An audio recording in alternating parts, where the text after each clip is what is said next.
Hello everyone, welcome to my channel ईजान fan fiction. तो चलिए फ्रेंड्स, अब हम अपनी स्टोरी अरेंज मैरिज का नेक्स्ट पार्ट शुरू करते हैं। और जो कोई चैनल पर न्यू है, स्टोरी अच्छी लगे तो प्लीज़ चैनल को सब्सक्राइब करना, लाइक करना और अपने प्यारे प्यारे कमेंट करके मुझे ज़रूर बताना कि स्टोरी आपको कैसी लगी। तो चलिए फ्रेंड्स, स्टोरी की स्टार्टिंग करते हैं। तो लास्ट पार्ट में हमने देखा था कि लेनी विंग के साथ अपनी फ्रेंड्स की किटी पार्टी में जाती है, जहाँ सभी विंग से मिलना चाहती थी। विंग और लेनी दोनों रेडी होने के बाद सीधा मेंशन से उस जगह चले जाते हैं जहाँ वो किटी पार्टी थी।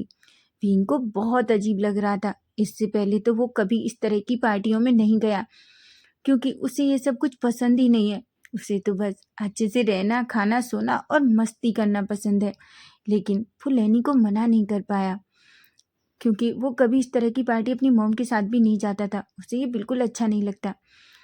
तभी थोड़ी देर में ही कार उस जगह के सामने जाकर रुकती है जहाँ वो पार्टी थी। विंग, जो अभी भी अपने ख्यालों में खोया हुआ था, तभी लेनी कहती है, बच्चा क्या हुआ? विंग एक स्माइल करता है और थोड़ा अनकंफर्टेबल था, लेकिन फिर भी वो लेनी को ऐसा फील नहीं करा था और कहता है, कुछ भी नहीं मॉम। तभी लेनी कहती है, चलो बच्चा, हम पहुंच गए। विंग, जिसका मन बिल्कुल अंदर जाने का कर ही नहीं रहा था, लेकिन कैसे भी विंग धीरे धीरे कार से बाहर उतरता है। लेनी और विंग दोनों एक दूसरे को देखते हैं, एक दूसरे को स्माइल करते हैं। लेनी विंग का हाथ पकड़ती हैं और सीधा वो वहाँ उस होटल के अंदर चली जाती हैं जहाँ वो पार्टी थी। जैसे ही लेनी विंग का हाथ पकड़ के अंदर जाती है, विंग तो उसको बस देखता ही रह जाता है। वो सच में बहुत ब्यूटीफुल था। विंग को वो प्लेस बहुत पसंद आया, लेकिन अभी भी वो थोड़ा डरा हुआ था। थोड़ी देर में ही लेनी अपनी फ्रेंड्स को देखती है, जो सभी एक टेबल पर घेरा बना के पूरी चारों तरफ बैठी हुई थी। लेनी उनको देखती है और खुश हो जाती है। लेनी ने अभी भी विंग का हाथ पकड़ा हुआ था। विंग और लेनी धीरे धीरे उनके पास जाती हैं। वो सभी जैसी लेनी को देखती हैं, खड़ी हो जाती हैं और लेनी को वेलकम करती हैं। लेनी जो सभी फ्रेंड्स को देखती है और सबसे हंसी से बात करती है, सबका वेलकम रिटर्न करती हैं। तभी सबकी नज़र विंग पर जाती है। सभी विंग को देख रही थी। तभी लेनी विंग को सामने करती है और विंग से सब लेडीज़ को इंट्रोड्यूस कराती है। सभी लोग बस विंग को ही देख रहे थे। विंग की उनकी नज़रें बहुत अजीब फील हो रही थी। उसे बिल्कुल अच्छा नहीं लग रहा था जिस तरीके से वो विंग को देख रही थी। तभी एक लेडी जो खड़ी होती है और कहती है, ओ मिसेस लेन, मुझे तो लगा था कि आपके बेटे की शादी किसी गर्ल ओमेगा से हुई होगी। विंग ये सुनता है तो उसे बहुत अजीब लगता है। लेनी को भी अच्छा नहीं लगता। तभी वो कहती है, इसका क्या मतलब है? ओमेगा ओमेगा होते हैं, और वैसे भी मेरा विंग किसी लड़की से कम सुंदर है क्या? ऐसा कह के स्माइल करती हैं और वहीं पास में ही एक चेयर पर बैठ जाती हैं और विंग को अपने पास बिठा लेती हैं। विंग को बहुत अजीब लग रहा था। तभी उसमें एक लेडीज बोलती है, अरे ये तो वही ओमेगा है ना, ये जंग फेमियान का लड़का जिसे शादी के मंडप में एक अल्फा छोड़ के चला गया था। विंग जैसे ही ये सुनता है, उसकी तो बॉडी एकदम से स्टक हो जाती है। उसकी बॉडी शिवर करने लगती है और वो बस उन लेडीज़ को ही देख रहा था। लेनी को कुछ समझ में नहीं आ रहा था कि ये किस तरीके की बातें कर रही हैं। लेनी कहती है, क्या? तभी एक दूसरी लेडीज़ बोलती है, और क्या लेनी, हमें तो लगा था कि तुमने अपने बेटे की शादी किसी बहुत अच्छे ओमेगा से कराई होगी, लेकिन तुमने तो एक छोड़े हुए ओमेगा से अपने बेटे की शादी करा दी। और मुझे तो समझ में नहीं आ रहा, वांगजी जैसा हैंडसम लड़का और इतना रिच, और तुम उसने इस ओमेगा से शादी कैसे कर ली? इसे तो कोई अल्फा मंडप के नीचे छोड़ के चला गया था ना। विंग को बहुत अजीब लग रहा था। उसे कुछ समझ नहीं आ रहा था कि वो क्या कहे। उसे बस रोने का मन कर रहा था और वहाँ से भाग जाने का, लेकिन वो भागना नहीं चाहता था, क्योंकि वो नहीं चाहता था कि उसकी किसी भी गलती की वजह से लेनी को अजीब फील हो। लेनी गुस्से में कहती है, ये क्या बकवास कर रही हो तुम? तभी एक दूसरी लेडीज़ कहती है, इसमें बकवास क्या है लेनी, हम सच कह रहे हैं। तुम, मुझे तो यही समझ में नहीं आ रहा कि तुम कैसे एग्री कर गई। मैंने तो तुम्हें अपनी बेटी का ऑफ़र दिया था। मेरी बेटी कितनी ब्यूटीफुल है, और मैंने तुमसे कहा भी था कि तुम वांगजी से मेरी बेटी के साथ रिश्ता कर सकती हो, लेकिन मुझे नहीं पता था कि तुम्हारी चॉइस इतनी ख़राब है और तुम अपने बेटे का रिश्ता, आफ्टर ऑल शादी, ऐसे लड़के के साथ ऐसे ओमेगा के साथ करा दी जो पहले से ही किसी का ओमेगा था। विंग अपने हाथों की मिट्टियाँ भींच लेता है। उसका मन कर रहा था कि वो सामने जो पर्सन है उसको पंच मारे, लेकिन वो बड़ों की रिस्पेक्ट करना बहुत अच्छे से जानता है। वो अपना सर नीचे कर लेता है। उसकी आंखों से आंसू आ रहे थे। लेनी जैसे ही विंग की आंखों में आंसू देखती हैं, वो गुस्से में खड़ी हो जाती हैं और कहती हैं, मुझे नहीं पता था कि तुम मेरे बच्चे के साथ ऐसा करोगी। अगर मुझे पता होता तो मैं अपने बच्चे को लेके कभी नहीं तुम्हारे पास आती, समझी तुम? और तुम लोगों की सोच कितनी घटिया है। अगर कोई अल्फा किसी ओमेगा को इस तरीके से छोड़कर चला जाता है तो वो उस ओमेगा की गलती है? बिल्कुल नहीं, ये उस अल्फा की बदनसीबी है, समझे तुम? और तुम जानते नहीं हो कि मेरा विंग कितना अनमोल है, और मैं बहुत खुश हूँ कि मेरे वांग जी ने उस विंग से शादी की है, समझे तुम? मुझे नहीं पता था। आज के बाद तुम जैसे लोगों से मेरी कोई दोस्ती नहीं है, और मैं तुम लोगों से कभी मिलना नहीं चाहती। और हाँ, क्या कहा तुमने? तुम्हारी बेटी के साथ, जिस लड़की के साथ, जिस तुम्हारी लड़की के 50 लड़कों से अफेयर हैं। और मेरा विंग बिल्कुल पाक है, समझी तुम? क्या हो गया? वो उस अल्फा की बदनसीबी थी और मेरी खुशनसीबी कि मेरा विंग अब सिर्फ मेरे पास है। वो मेरा बच्चा है, समझी तुम? और मुझे तो पता नहीं, आज वांग जी यहाँ होता और ये सुन लेता तो वो तुम लोगों के साथ क्या करता। इतना गुस्से में कहती हैं और विंग का हाथ पकड़ती हैं। वो सभी बस लेनी को ही देख रही थी। वो सभी पूरी तरीके से शॉक थी। उन्हें लगा ही नहीं था कि लेनी इस तरीके से रिएक्ट करेगी। लेनी विंग का हाथ पकड़ती हैं और सीधा विंग को लेकर वहाँ से निकल आती हैं। लेनी को बहुत गुस्सा आ रहा था और विंग, जिसे बहुत रोना आ रहा था, उसे आज फिर से वो पुरानी सारी बातें याद आने लगी, जब वो चुपचाप अकेला उस स्टेज पर खड़ा था और लोग उसके बारे में तरह तरह की बातें कर रहे थे। विंग की बॉडी बुरी तरीके से शिवर कर रही थी। तभी लेनी विंग को पकड़कर बाहर लाती हैं। वो कार के सामने विंग को करती हैं और खुद का सिर नीचे कर लेती हैं।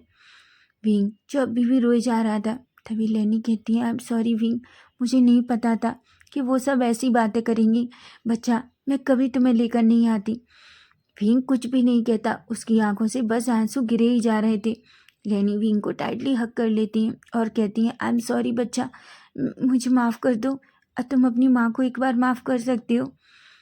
विंग जो बस देख सकता था कि उन लोगों की बातों से उसकी मॉम को भी कितनी तकलीफ हुई है।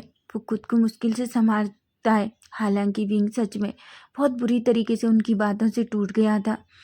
तभी वो कहता है, मॉम, इसमें आपकी गलती नहीं है, और वैसे भी वो सच ही तो कह रही थी। लेनी कहती है, क्या? क्या सच कह रही थी विंग? उन्होंने जो भी कहा वो कोई बात सच नहीं थी, तुम भी अच्छे से जानते हो बच्चा। विंग कहता है, नहीं मॉम, उन्होंने सच कहा। मैं मैं मुझ में ही कोई कमी है मॉम, इसलिए वो मुझे छोड़कर चला गया, और उसके बाद भांजी गगा जैसे इंसान ने मुझसे शादी कर ली। मैं तो गगा के लायक भी नहीं हूँ।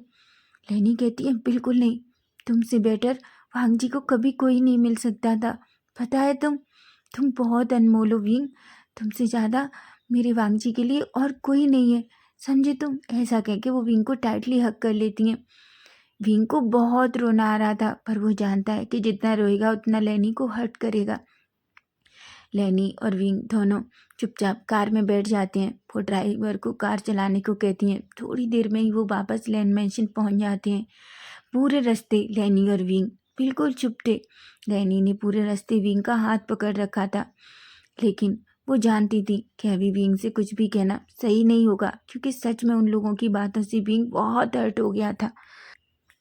जैसे ही लैंड मैंशन के सामने कार रुकती है, विंग जल्दी कार से उतरता है और दौड़कर अपने रूम में चला जाता है। हालांकि लेट ही हो गया था, अब शाम के 8 बज चुके थे। उधर लेनी, जिन्हें बहुत अफसोस हो रहा था कि वो ऐसी ऐसी औरतों के साथ वो अपनी दोस्ती कैसे रख सकती हैं। उन्हें अपने ऊपर शर्म आ रही थी, उन्हें बिल्कुल अच्छा नहीं लग रहा था, उन्हें बहुत गुस्सा भी आ रहा था। वो अपने मन में कहती हैं, मैं सच में बेवकूफ़ हूँ, मुझे पता होना चाहिए था कि वो मेरी दोस्ती के लायक ही नहीं है। वो मेरे बच्चे के साथ ऐसा कैसे कह सकती हैं। लेनी काफ़ी देर तक लिविंग एरिया में सोफे पर चुपचाप ऐसे ही बैठी रहती हैं। तभी लैन कुरन और सिचेन अंदर आते हैं। सिचेन जैसे ही अपनी मॉम को इस तरीके से चुपचाप बैठे हुए देखते हैं तो एक पल के लिए तो वो शॉक्ड हो जाते हैं। वो लेनी के पास जाते हैं और कहते हैं, मॉम क्या हुआ, क्या आप ठीक हैं? लेनी की आंखों से आंसू गिर रहे थे। तभी खुरैन कहते हैं, लेनी क्या हुआ है आपको? तभी वी- तभी लेनी जो सिचैन की तरफ देखती हैं और कहती हैं, सिचैन आज मुझसे बहुत बड़ी गलती हो गई। सिचैन कहते हैं, मॉम क्या हुआ? तभी वांगजी वांगजी आ जाता है। वांगजी जो अपनी मॉम को इस तरीके से देखता है तो एक पल के लिए वो भी दुखी हो जाता है। वो कहता है, मॉम क्या हुआ है आपको? भींग उधर उधर देखता है लेकिन उसे कहीं वांगजी नहीं दिख रहा था। भींग को और थोड़ी घबराहट हो जाती है क्योंकि वो जानता था अगर मॉम इतना दुखी है और विंग यहाँ क्यों नहीं है, क्योंकि वो जानता है कि मॉम जितना प्यार विंग से करती हैं उतना ही प्यार विंग भी मॉम से करता है। लेकिन विंग यहाँ क्यों नहीं है? पर इस टाइम वांगजी सिर्फ अपनी मॉम पर ध्यान देता है। वो भी अपनी मॉम के करीब बैठ जाता है और कहता है, मॉम प्लीज़ बताइए क्या हुआ? तभी वो वांगजी को देखती है और कहती है, वांगजी मुझे माफ़ कर दो। वांगजी कहता है, मॉम पर हुआ क्या है, आप बताइए तो। तभी लेनी अपना फेस नीचे कर लेती हैं और जो कुछ भी हुआ था उसे सब कुछ बताने लगती हैं। सिचेन को भी बहुत गुस्सा आता है। उधर वांगजी तो अपनी हाथों की मुट्ठियां बींच लेता है और कहता है, मॉम आप उसे वहां लेकर क्यों गई? लेनी जैसे ही वांगजी का गुस्सा सुनती हैं वो एकदम से सहम जाती हैं। सिचेन भी कहते हैं, वांगजी। वांगजी कहता है, मॉम उन जैसी लेडी से मैंने कितनी बार मॉम को मना किया है कि आप ऐसी औरतों के साथ अपनी दोस्ती कैसे रख सकती हैं। मैं पहले से ही जानता हूँ कि वो कैसी हैं, पर मॉम मॉम आप मेरी मानती नहीं थी। अब ठीक है। लेनी जो सच में बहुत रो रही थी वो कहती है, वांगजी मुझे माफ़ कर दो। तभी वांगजी गहरी सी सांस लेता है और कहता है, मॉम ये आपकी गलती नहीं है। आप जानती हैं वो आपसे दोस्ती सिर्फ इसलिए रखती थी ताकि आप उनमें से किसी की लड़की की शादी मुझसे या गगा से करवा सकें। आप ये अच्छे से जानती हैं। तभी लेनी कहती है, पर तभी वांगजी कहते हैं, मॉम विंग कहाँ है? सचैन कहते हैं, मॉम विंग कहाँ है? तभी लेनी कहती है, विंग अपने रूम में है। वांगजी जो कुछ भी नहीं सुनता वो जल्दी खड़ा होता है और दौड़ता अपने रूम की तरफ दौड़ता है। वो जल्दी से डोर अपने रूम का डोर ओपन करता है लेकिन जैसे ही वो सामने विंग को देखता है वांगजी को ऐसा फील हुआ था जैसे किसी ने उसके हार्ट में पता नहीं कितने सारे सुइयां चुभो दी हों। उसे बहुत तकलीफ हो रही थी विंग को ऐसे देखकर। विंग जो दीवार के सहारे चुपचाप एक बॉल के जैसे सिमटा हुआ रो रहा था। उसकी आंखें रोने की वजह से पूरी तरीके से रेड हो गई थी। उसका पूरा चेहरा पूरी तरीके से रेड था और उसकी आंखें जो बहुत सूज चुकी थी। भांगजी धीरे धीरे विंग के पास जाता है और वो विंग को पकड़ लेता है और कहता है, विंग विंग। जैसे ही वांगजी का साउंड सुनता है वो जल्दी से विंग के विंग को विंग वांगजी को हक कर लेता है और जोर जोर से रोने लगता है। भांगजी जो विंग की बैग को सहलाने लगता है और कहता है, विंग सब ठीक है, देखो मैं यहाँ हूँ तुम्हारे पास। विंग जो बस रोए जा रहा था। भांगजी विंग को बहुत चुप कराने की कोशिश करता है पर विंग तो जैसे चुप होना ही नहीं चाहता। तभी भांगजी विंग को अब खुद से थोड़ा दूर करता है और उसका फेस पकड़ता है और कहता है, विंग कुछ नहीं हुआ। विंग कहता है, गगा पर उन्होंने सच कहा, उन्होंने सच कहा, मुझ में ही कोई कमी थी। भांगजी कहता है, बिल्कुल नहीं, उन्होंने क्या कहा इससे क्या फर्क पड़ता है विंग। विंग जो बस भांगजी की तरफ देख रहा था। भांगजी विंग को पकड़ता है और वहीं विंग के पास बैठ जाता है और विंग को खींचकर अपनी लैब में बिठा लेता है। विंग रोने की वजह से उसे ये भी नहीं पता था कि वांगजी उसके साथ क्या कर रहा है। विंग बस रोए जा रहा था और अपना सर वांगजी के शोल्डर पर रख लेता है। वांगजी भी उसे अपने हाथों से चारों तरफ से रैप कर लेता है। विंग को बहुत हल्का फील हो रहा था। थोड़ी देर रोते रोते ही विंग जो पूरी तरीके से शांत हो जाता है। वांगजी जो विंग को ऐसा देखकर उसे बहुत गुस्सा आ रहा था वो अपने मन में कहता है, जिस किसी ने भी विंग के साथ ऐसा किया है उससे तो खामियाजा भुगतना ही पड़ेगा। उसे बहुत अफसोस होगा कि उन्होंने मेरे ओमेगा के साथ क्या किया है। तभी विंग जो धीरे धीरे पूरी तरीके से शांत हो जाता है। तभी उसे एहसास होता है कि वो किस तरीके से वांगजी की लैब में बैठा हुआ है। विंग जो वांगजी की तरफ एकदम शॉकिंगली देखता है। वांगजी कहता है, क्या हुआ विंग? भीम कहता है गगा आई एम सॉरी, वो मैं वो। तभी वांग जी भीम की तरफ देखता है और अपने हाथों की फिंगर से भीम के आंसुओं को अच्छे से क्लीन करता है और कहता है कोई बात नहीं है, पर तुम इतना रो क्यों रहे हो। भीम जो अपना फेस नीचे कर लेता है, वांग जी भीम भीम की तरफ देखता है और दोनों हाथों से भीम का फेस ऊपर करता है और कहता है भीम तुम्हें कब से लोगों की परवाह होने लगी, और जहाँ तक जिस भीम को मैं जानता हूँ वो जवाब देना जानता है, पर तुमने जवाब क्यों नहीं दिया उन लेडीज़ को। भीम कहता है वो मैंने इसलिए नहीं कहा गगा, क्योंकि मैं नहीं चाहता था कि मोम की इंसल्ट हो। वो लोग क्या सोचते कि मैं कैसा हूँ जो जो इस तरीके से मुझ में मैनर्स नहीं है। हाँ मैं बदतमीज हूँ और मैं इस तरीके से नहीं चाहता था गगा कि मोम की इंसल्ट उन लोगों के सामने बिल्कुल भी हो। वांग जी जब ये सुनता है तो उसे बहुत अच्छा फील होता है। वो विंग की तरफ देखता है।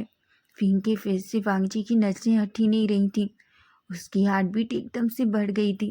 वो अपने मन में सोचता है क्या मैं विंग के बारे में गलत हूँ, क्या मैं जिस विंग को जानता हूँ उस विंग से ये विंग बिल्कुल अलग है। मैं उस वो नोटी विंग को ही देखता था, पर ये तो एक अलग ही विंग है। तभी वांग जी एक स्माइल करता है और कहता है मुझे नहीं पता था कि तुम इतनी समझदार भी हो। विंग जब ये सुनता है तो वो वांग जी की तरफ देखता है और पाउटी फेस बना के कहता है गगा मैं बेवकूफ़ भी नहीं हूँ।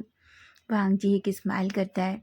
तभी वांग जी कहता है अच्छा मुझे एक बात बताओ, तुम किस बात से हर्ट हो और तुम्हें उन लोगों की बातों से क्या फ़र्क पड़ता है। भीम कहता है गगा पर शायद मुझ में ही कोई कमी थी जिस वजह से वो मुझे छोड़कर चला गया। वांग जी जैसे ही उसका नाम सुनता है वो कहता है भीम उसका क्या नाम था। भीम कहता है मुझे नहीं पता। वांग जी कहता है भीम मैंने कुछ पूछा है, मुझे बताओ। तभी भीम कहता है गगा उसका नाम श्रेयांग था। वांग जी गहरी सी सांस लेता है। वांग जी को बिल्कुल अच्छा नहीं लग रहा था। वांग जी को लग रहा था कि विंग उसे बहुत पसंद करता था। हालांकि वांग जी विंग से ये पूछना नहीं चाहता, लेकिन उसका दिल उसे बार बार ये पूछने के लिए उसे जोर दे रहा था और उसकी हार्ट बीट भी बहुत फास्ट थी। तभी वो विंग के चिक्स को सहलाने लगता है। विंग जिसे बहुत अजीब फीलिंग हो रही थी वो अपनी आंखें ऊपर उठाता है और वांग जी के फेस की तरफ देखता है। तभी वांग जी कहता है विंग क्या मैं तुमसे एक बात पूछूं। विंग कहता है हाँ गगा। वांग जी कहता है विंग क्या तुम सुयांग से प्यार करते थे। विंग की आंखें बड़ी हो जाती हैं और कहता है क्या, बिल्कुल नहीं, मैंने उससे कभी प्यार नहीं किया। वांग जी जिसे पहले बहुत डर लग रहा था कि कहीं विंग ये ना कह दे कि वो उससे प्यार करता है, लेकिन जैसे ही विंग ने ये कहा कि वो उसने कभी सुयांग से प्यार नहीं किया, ये सुनते ही पता नहीं क्यों वांग जी को इतना अच्छा फील हुआ।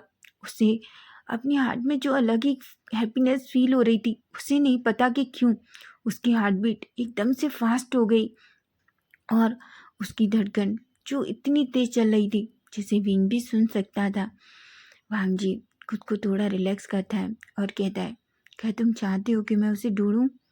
विंग कहता है बिल्कुल नहीं गग्गा, मैं नहीं चाहता कि आप उसे ढूंढो, पर हाँ मैं एक बार उससे मिलना चाहता हूँ। वांग जी ये सुनता है तो उसे बहुत अजीब लगता है। तभी वो नैरो आइज करके विंग की तरफ देखता है और कहता है पर तुम उससे क्यों मिलना चाहते हो। विंग कहता है मैं उसकी फेस पे एक पंच मारना चाहता हूँ। वांग जी सुनता है तो बड़ी बड़ी आंखों से विंग की तरफ देखता है और कहता है क्या। विंग कहता है हाँ मैं उसकी फेस पे एक पंच मारना चाहता हूँ, क्योंकि मैं उससे पूछना चाहता हूँ अगर उसे मुझसे शादी नहीं करनी थी तो उसने मुझसे शादी के लिए हाँ क्यों कहा। तभी वांग जी कहता है और तुमने हाँ क्यों कहा। भीम कहता है मुझे नहीं पता, होम डैड चाहते थे कि मैं उससे शादी कर लूँ तो मैंने बस हाँ कह दिया। भीम कहता है क्या, पर वांग जी कहता है क्या। भीम कहता है हाँ गग्गा, क्योंकि मोम डैड को शुयांग पसंद था। तभी वांग जी कहता है अच्छा तुम कितनी बार मिले थे उससे। भीम कहता है मैं तो बस एक ही बार मिला था, जब वो अपनी मोम डैड के साथ मुझे देखने आया था। भीम तो पूरा शॉक्ड हो जाता है। भीम वांग जी तो पूरा शॉक हो गया था, उसे तो बिलीव ही नहीं हो रहा था कि विंग किसी ऐसे पर्सन से शादी कर सकता है जिससे वो एक बार मिला सिर्फ किस लिए, क्योंकि उसके पेरेंट्स चाहते थे, अपनी पेरेंट्स की खुशी के लिए। वांग जी को ये सुनकर बहुत अच्छा लग रहा था। वो अपने मन में कहता है, सच में मैं आज एक अलग ही विंग को देख रहा हूँ। क्या मैं विंग को जानने में गलती कर दी, या मैंने विंग को कभी समझने की कोशिश ही नहीं की। हमारी जब से शादी हुई है मैं बस उसे डांट देता हूँ, मैंने कभी उससे कुछ पूछा ही नहीं। क्या मैं गलत हूँ? वांग जी विंग के फेस की तरफ ही देख रहा था। तभी विंग कहता है, गगा क्या हुआ है, क्या मेरे फेस पे कुछ लगा है? विंग एक स्माइल करता है और कहता है, कुछ नहीं है। वांग जी पहली बार वांग जी की वो छोटी सी स्माइल देखता है। विंग जैसे ही वांग जी के उस फेस पे देखता है वो तो शॉक हो जाता है। वो अपने मन में कहता है, ये मॉन्स्टर तो स्माइल में और ज़्यादा हैंडसम लगता है, ऐसा सोचता है। तभी वांग जी विंग की तरफ देखता है और कहता है, अब तुम क्या सोच रहे हो? विंग कहता है, कुछ भी नहीं। वांग जी कहता है, ठीक है, हम ऐसे पर्सन के लिए क्यों रोना, जिस पर्सन से तुम्हें मतलब नहीं है, समझे तुम? और वो लोग, उन्हें मैं देख लूँगा। विंग कहता है, गगा आप क्या करने वाले हैं? वांग जी कहता है, उन्होंने मेरे ओमेगा को रुलाने की कोशिश की है, तो जो मेरे ओमेगा को रुलाएगा वो इतनी जल्दी खुश तो नहीं हो सकता ना विंग। विंग की आंखें बड़ी बड़ी हो जाती हैं, लेकिन पता नहीं क्यों वांग जी ने जब विंग से ये कहा मेरा ओमेगा, तो विंग को इतनी खुशी हुई अंदर, उसे ऐसा लग रहा था वो खड़ा हो जाए और पूरे कमरे में घूमे और सबको बताए कि मैं वांग जी का ओमेगा हूँ। विंग को भी समझ नहीं आ रहा कि उसके साथ क्या हो रहा है, उसे इतनी खुशी क्यों हो रही है। तभी वांग जी कहता है, विंग चलो खड़े हो जाओ और वॉशरूम में जाओ, अच्छे से फ्रेशन अप होके आओ, मुझे बहुत भूख लगी है, चलो हम डिनर करने नीचे चलते हैं। और तुम्हें पता है ना, मॉम भी तुम्हारी वजह से बहुत परेशान है। विंग कहता है, हाँ मॉम कैसी हैं गगा? वांग जी कहता है, मॉम ठीक है, लेकिन वो बहुत सैड है क्योंकि उनकी वजह से आज तुम्हें। विंग कहता है, पर इसमें मॉम की गलती नहीं थी गगा। वांग जी कहता है, ये बात तुम ही मॉम से क्यों नहीं जाकर करते?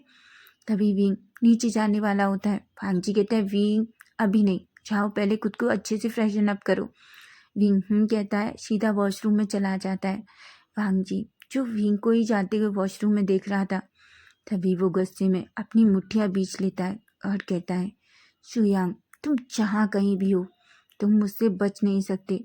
तुमने एक इनोसेंट बच्चे के साथ ये खेल खेला है, लेकिन उससे पहले मुझे मिस्टर चांग फेमियान से बात करनी होगी। वो विंग के साथ ऐसा कैसे कर सकते हैं? तो फ्रेंड्स नेक्स्ट पार्ट इसका हम कल देखेंगे कि आखिर अब वांग जी क्या करेगा। अगर स्टोरी आपको अच्छी लगी तो प्लीज़ प्लीज़ चैनल को सब्सक्राइब करना और अपने प्यारे प्यारे कमेंट करके मुझे ज़रूर बताना कि आज का पार्ट आपको कैसा लगा है। Bye bye, take care.